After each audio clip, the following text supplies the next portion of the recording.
Assalamualaikum warahmatullahi wabarakatuh. Perkenalkan, nama saya Rometo Siregar dengan NIM 12010624617 dari Pendidikan Ekonomi kelas 4B Konsentrasi Manajemen Fakultas Tarbiyah dan Keguruan Universitas Sultan Syarif Kasim, Riau. Di mana video ini dibuat untuk ujian akhir semester mata kuliah Ekonomi Makro dengan dosen pembimbing Ibu Salmia, SPD, MPDE dengan materi pengangguran. Mengenal jenis pengangguran dan penyebabnya. Jenis pengangguran dibagi menjadi faktor yang ditimbulkan dan lama waktu kerja. Pengangguran adalah kelompok angkatan yang belum bekerja, masih mencari kerja, dan belum mendapatkan pekerjaan. Kelompok pekerja yang sudah bekerja tetapi tidak memenuhi kriteria masuk kategori pengangguran. Jenis-jenis pengangguran. Pengangguran menyebabkan masalah pembangunan di berbagai negara. Tingginya jumlah pengangguran dapat mengganggu stabilitas keamanan dan politik suatu negara. Ada berbagai jenis pengangguran yang muncul karena belum bekerja dan sedang mencari pekerjaan. Jenis pengangguran berdasarkan faktor yang ditimbulkan. Yang pertama, pengangguran konjungtural atau siklis. Penyebab terjadinya pengangguran konjungtural karena perubahan ekonomi. Dalam suatu negara bisa mengalami resesi ekonomi atau kemunduran dan masa depresi atau kehancuran. Perusahaan mengalami kerugian sehingga tenaga kerja dikurangi. Hal ini berdampak pada pemutusan hubungan kerja yang disebut PHK pada para pekerja. Akibatnya, banyak pengangguran karena perubahan ekonomi ini.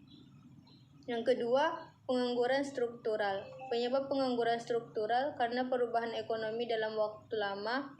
Contohnya itu perubahan negara agraris menjadi ekonomi. Hal ini memengaruhi pada tenaga kerja yang berkurang karena perubahan lowongan kerja. Akibatnya muncul pengangguran karena tidak sesuai dengan keterampilan di bidang tertentu.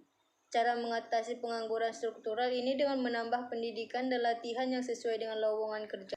Yang ketiga, jenis penganggur musiman. Berhubungan dengan ekonomi jangka pendek, misal sektor pertanian. Contohnya petani menganggur karena menunggu musim panen dan musim tanam. Yang keempat, pengangguran friksional. Pengangguran friksional adalah jenis pengangguran yang terjadi karena seorang belum bekerja. Penyebabnya karena pencari kesulitan mendapatkan pekerjaan yang sesuai. Pemberi kerja melakukan seleksi dan kualitas tinggi dari pelamar, sehingga membutuhkan waktu untuk mendapatkan pekerjaan. Yang kelima, pengangguran terbuka. Jenis pengangguran berdasarkan lama waktu kerja dibagi menjadi 3, yaitu pengangguran terbuka, setengah menganggur, dan pengangguran terselubung. Pengangguran terbuka adalah situasi di mana orang tidak bekerja, masih mencari kerja. Penyebab pengangguran karena lapangan kerja tidak sesuai dengan latar belakang dan keterampilan. Yang keenam, setengah menganggur. Pengangguran ini terjadi di mana tenaga kerja diukur dari jam kerja, produktivitas, dan penghasilan yang diperoleh. Contohnya tenaga kerja lepas tidak memiliki kepastian jam kerja. Pengangguran terselubung yaitu jenis pengangguran ini terjadi karena tidak sesuai antara kemampuan dan bakat pekerja sehingga memengaruhi produktivitas dan penghasilan rendah dari pekerja. Penyebab pengangguran terselubung karena lowongan pekerjaan sesuai bidang sangat minim, sehingga seorang bekerja di luar bidang dan pendidikan. Materi saya tentang pengangguran. Mohon maaf apabila ada kesalahan. Wabillahi taufiq wal hidayah. Wassalamualaikum warahmatullahi wabarakatuh. Jangan lupa like and subscribe ya guys. Tap like.